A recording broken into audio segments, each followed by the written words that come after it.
नमस्कार विद्यार्थी मित्रांनो. आज आपण एक खूप महत्त्वाचा आणि कॉम्पिटिटिव्ह एक्झाम्समध्ये वारंवार विचारला जाणारा टॉपिक पाहणार आहोत. तो म्हणजे फोर्स आणि power.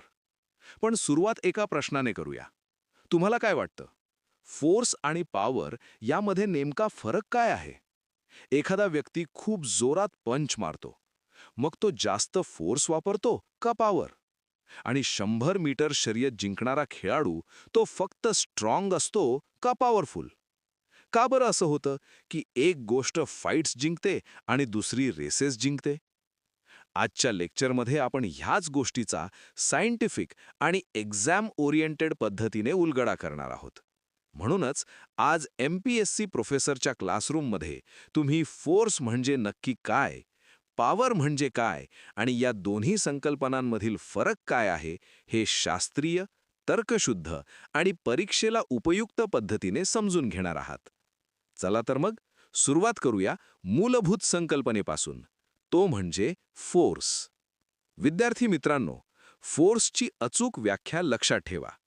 Force is a push or pull that changes or tends to change the state of rest or motion of a body. म्हणजे काय? एखादी वस्तू जर विश्रांती अवस्थेत असेल आणि तुम्ही तिला हलवले तर तिची अवस्था बदलते. किंवा एखादी वस्तू चालू अवस्थेत असेल आणि तुम्ही तिला थांबवले तरी अवस्था बदलते. या दोन्ही परिस्थितीत तुम्ही त्या वस्तूवर फोर्स लावला आहे. आता जरा विचार करा. टेबलवर ठेवलेला चेंडू स्वतःहून हलतो का? नाही ना. तो हलण्यासाठी बाहेरून फोर्स लागतो. म्हणजेच मोशनमध्ये बदल करण्यासाठी फोर्स आवश्यक आहे. फोर्स आणि ॲक्सिलरेशन यांचा संबंध काय आहे हे आपल्याला सांगितले आयझॅक न्यूटन यांनी त्यांच्या लॉज ऑफ मोशनमध्ये. त्यांनी दिलेला अत्यंत महत्त्वाचा संबंध म्हणजे F is equal to ma. इथे F म्हणजे फोर्स, M म्हणजे मास आणि A म्हणजे ॲक्सिलरेशन. याचा अर्थ काय? जर मास जास्त असेल तर समान ॲक्सिलरेशन देण्यासाठी जास्त फोर्स लागेल. म्हणूनच ट्रकला ढकलण्यासाठी कारपेक्षा जास्त फोर्स लागतो. आता SI युनिटकडे वळूया. फोर्सचे SI युनिट आहे न्यूटन. पण 1 न्यूटन म्हणजे नेमके काय?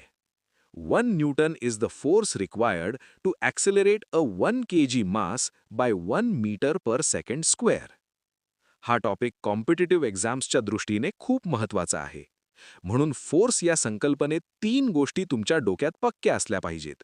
Definition, formula F is equal to ma आणि युनिट न्यूटन. आता मला सांगा, जर ॲक्सिलरेशन 0 असेल तर फोर्स किती असेल? तर त्याचं उत्तर आहे 0. म्हणजेच F is equal to ma नुसार ॲक्सिलरेशन 0 असेल तर फोर्स देखील 0 असेल. यानंतर आपण समजून घेऊया पॉवर. तर विद्यार्थी मित्रांनो, पॉवरची डेफिनिशन अगदी अचूक लक्षात ठेवा. Power is the rate of doing work. म्हणजे काय?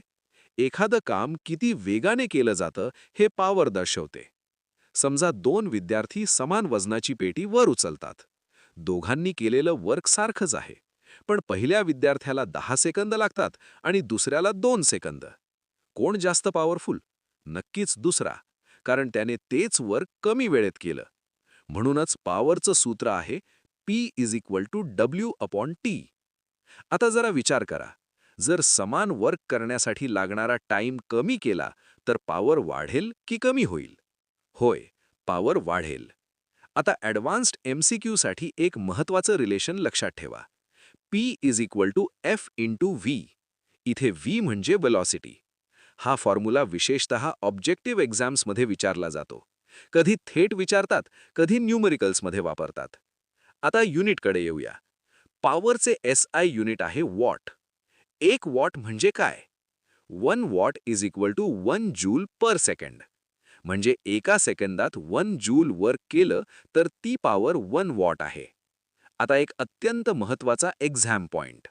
1 हॉर्स पॉवर म्हणजे किती वॉट? याचं उत्तर आहे 1 horse power is equal to 746 watt. हा प्रश्न इम्पॉर्टंट आहे. कधी कन्व्हर्शन म्हणून, कधी स्टेटमेंट बेस्ड MCQ म्हणून. म्हणून पॉवर या संकल्पनेत लक्षात ठेवायच्या गोष्टी: डेफिनिशन, 2 सूत्रे, P is equal to W/T आणि P is equal to FV, unit watt आणि 1 horse power is equal to 746 watt. आता मला सांगा, जर दोन इंजिन समान फोर्स लावतात पण एक जास्त वेगाने चालत असेल तर कोणाचं पॉवर जास्त असेल? याच्याच उत्तरात फोर्स आणि पॉवरमधला खरा फरक दडलेला आहे. आता विद्यार्थी मित्रांनो, आपण सर्वात महत्त्वाच्या भागाकडे येत आहोत. फोर्स आणि पॉवर यामधला नेमका फरक. कॉम्पिटिटिव्ह एक्झाम्समध्ये डिफरन्स बेस्ड MCQ खूप आवडीने विचारले जातात. स्टेटमेंट देतात आणि विचारतात, हे फोर्सबद्दल आहे की पॉवरबद्दल? म्हणून हा भाग अगदी स्वच्छ आणि स्पष्ट समजून घ्या. सर्वात आधी, फोर्स म्हणजे काय? फोर्स म्हणजे पुश किंवा पुल. तो एखाद्या वस्तूच्या मोशनमध्ये बदल घडवतो. फोर्सचा संबंध मास आणि ॲक्सेलरेशनशी असतो. आपण पाहिलं आहे, force is equal to MA. त्याचं युनिट आहे न्यूटन. आता पॉवरकडे पाहूया. पॉवर म्हणजे रेट ऑफ डुईंग वर्क. काम किती वेगाने केलं जातं हे पॉवर सांगते.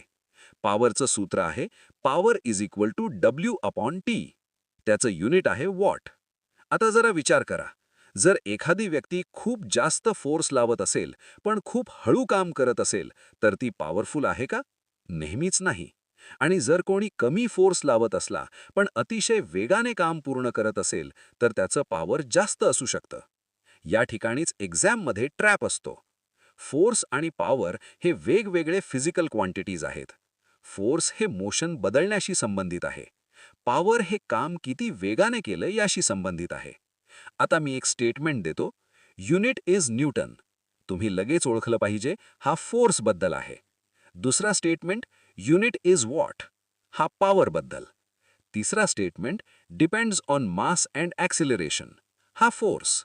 Depends on work and time. हा पॉवर. जर तुम्ही हे 4 पॉइंट्स लगेच ओळखू शकत असाल तर डिफरन्स बेस्ड MCQ तुम्हाला खूप सोपे जातील. विद्यार्थी मित्रांनो, MPSC आणि सरळ सेवामध्ये थिअरी समजून घेणं महत्त्वाचं आहेच, पण मार्क्स मिळतात ते न्यूमेरिकल्समधून. आणि ही न्यूमेरिकल्स फार अवघड नसतात. फक्त कॉन्सेप्ट क्लिअर हवा आणि फॉर्म्युला योग्य लावता आला पाहिजे. चला तर मग आता काही सराव प्रश्न पाहूया. प्रश्न पहिला. एका वस्तूचा मास 5 किलोग्राम आहे आणि acceleration 2 metre per second square आहे. तर फोर्स किती? याचे ऑप्शन्स आहेत 7 न्यूटन, 10 न्यूटन, 2.5 न्यूटन आणि 20 न्यूटन. आता इथे तुम्ही लगेच कोणतं सूत्र आठवायला पाहिजे? होय, F is equal to MA. म्हणजे F is equal to 5 kg multiplied by 2 metre per second square is equal to 10 Newton. म्हणून याचं अचूक उत्तर आहे 10 न्यूटन. हा अगदी सरळ फॉर्म्युला बेस्ड प्रश्न आहे. आता दुसरा प्रश्न पाहूया. एका माणसाला 25 किलो वजनाच्या बॅग 5 मीटर उंचीवर नेण्यास 30 सेकंद लागतात. तर त्या माणसाने वापरलेली शक्ती किती? याचे पर्याय आहेत 1225 वॉट, 40.83 वॉट, 1.64 वॉट आणि 245 वॉट. इथे तुम्हाला पॉवर काढायची आहे, म्हणून आधी वर्क काढू. वर्कचं सूत्र आहे work is equal to MGH. जिथे मास आहे 25 kg, ग्रॅव्हिटी आहे 9.8 मीटर पर सेकंड स्क्वेअर आणि हाईट आहे 5 मीटर. तर हे वर्क आहे 1225 जूल्स. आता power is equal to W/T is equal to 1225/30 म्हणजे नियरली 40.83 वॉट.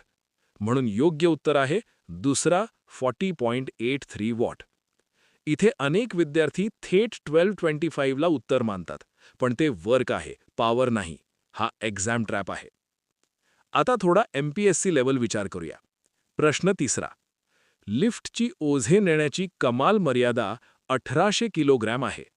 हे लिफ्ट अपवर्ड दिशेने 2 मीटर पर सेकंड या एकसमान चालीने गतिमान आहे.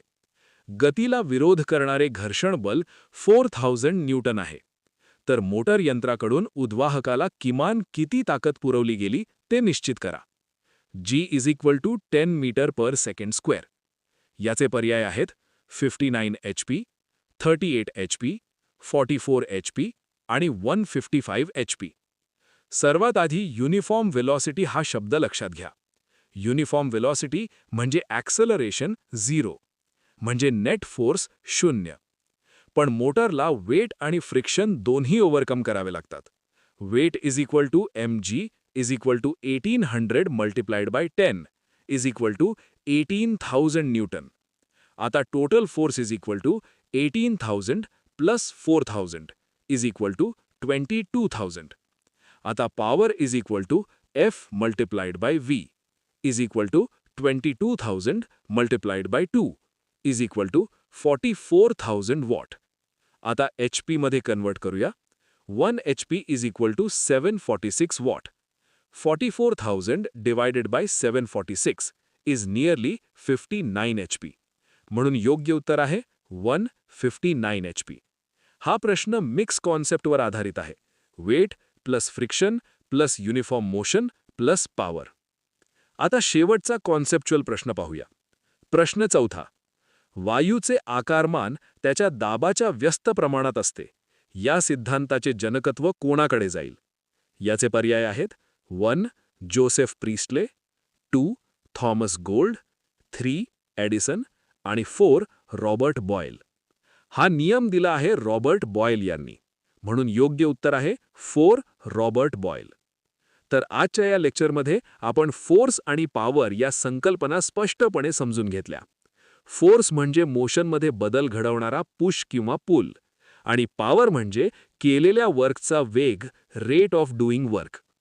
F is equal to ma, P is equal to W/T आणि P is equal to F multiplied by V ही महत्वाची सूत्रे, तसेच न्यूटन, वॉट आणि 1 HP is equal to 746 watt हे एक्झाम पॉइंट लक्षात घेतले. आता एक महत्वाची माहिती. या MPSC प्रोफेसरच्या क्लासरूममधील सर्व नोट्स आणि PDFs तुम्हाला टेलिग्राम चॅनलवर मिळणार आहेत. म्हणून अजून जॉईन नसेल केलं तर आत्ताच जॉईन करा. लिंक डिस्क्रिप्शन बॉक्समध्ये दिलेली आहे. अशाच दर्जेदार एक्झाम ओरिएंटेड लेक्चर्ससाठी MPSC प्रोफेसरला नक्की सबस्क्राईब करा आणि बेल आयकन दाबायला विसरू नका. अभ्यास करत रहा, यश नक्की मिळेल. जय शिवराय.